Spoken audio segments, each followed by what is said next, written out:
Yes guys, welcome back to another episode of my track guide series for MONOPOSTO 2023. Today we have the fourth track, the fourth episode, and today I'm going to be showing you all my tips, tricks and secrets on how to nail a lap around the Shanghai International Circuit in China.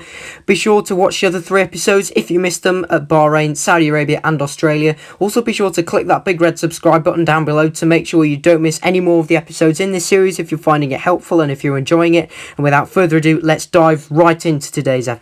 Beginning in the pit lane with setup adjustments. Now, you will obviously be presented with a default setup given to you by the game every time you effectively go to a circuit. This is the default setup.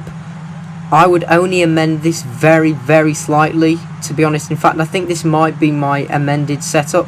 Either way, whatever it gives you for wings, I would slightly decrease the downforce just because there's such a long back straight, but either way, just about what you saw on screen in terms of setting the sliders, that's what you want for your setup. Okay then, so here we are now at what is not the final corner, but the final heavy brake zone on this track. Obviously you want to come as wide as possible before you're starting the hot lap. Make sure you get on the power after you fully come out of the corner, otherwise the car will spin and you bottom out. Use as much of this green or blue runoff as you can. If it means going through the DRS zone, so be it. And then obviously you'd open up DRS. Make sure you use the full extent of the pit entry as well. There's no invalidations in this game, keeping your car to the left hand side. Now obviously this first spiral section is really awkward.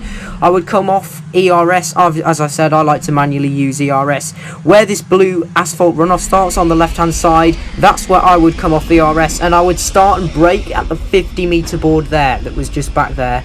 In terms of, you can use the optional blue runoff there on the right hand side if you want to. This is a little bit hit and miss, to be honest. There's no obvious markers where you just brake, so you just have to gradually kill the speed off as you get round to this hairpin section.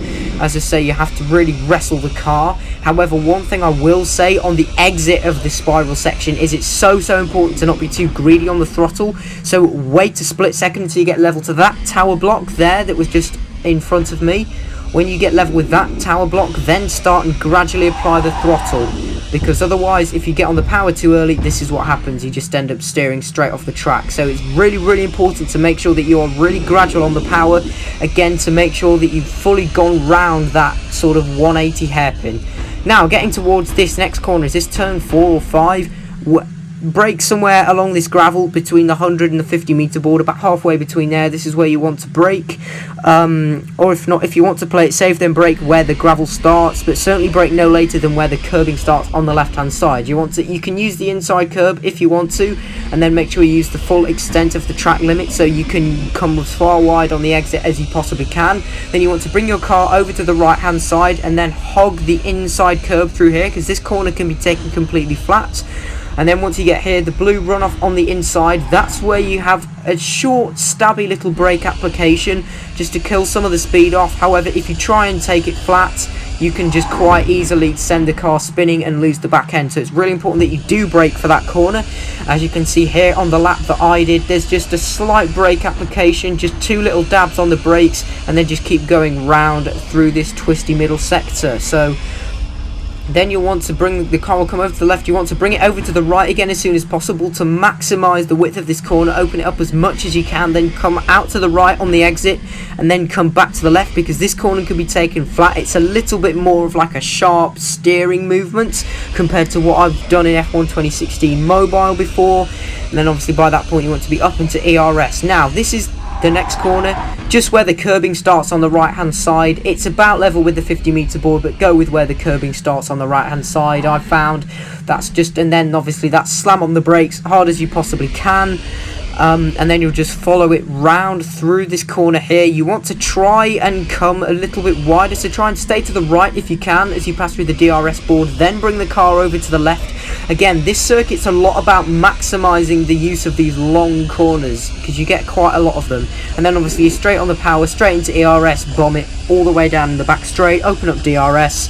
That's quite simple. And then we're getting towards the final heavy brake zone again. Now this is quite interesting because there's a variety of ways you could do this, really, if you want to take risks. However, what I would do is I would brake at the 100 meter board here, or if you really want to play it safe, by where either of this gravel ends on the left or the right hand side. I certainly wouldn't brake any later than that.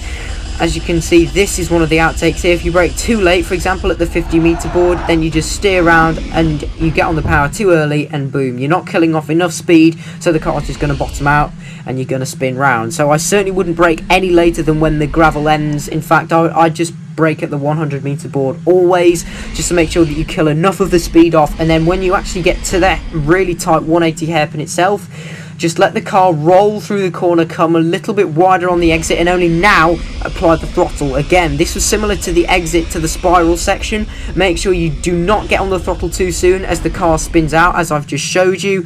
Again, use as much of the green runoff as you possibly can entering the final corner. This is just a short stab, one quick dab on the brakes. Go through the DRS detection board if you have to, and then you want to make sure you come wider on the exit so you can steer left, and then make sure you use the full extent of the pit entry. If you need all four wheels across the line, you can.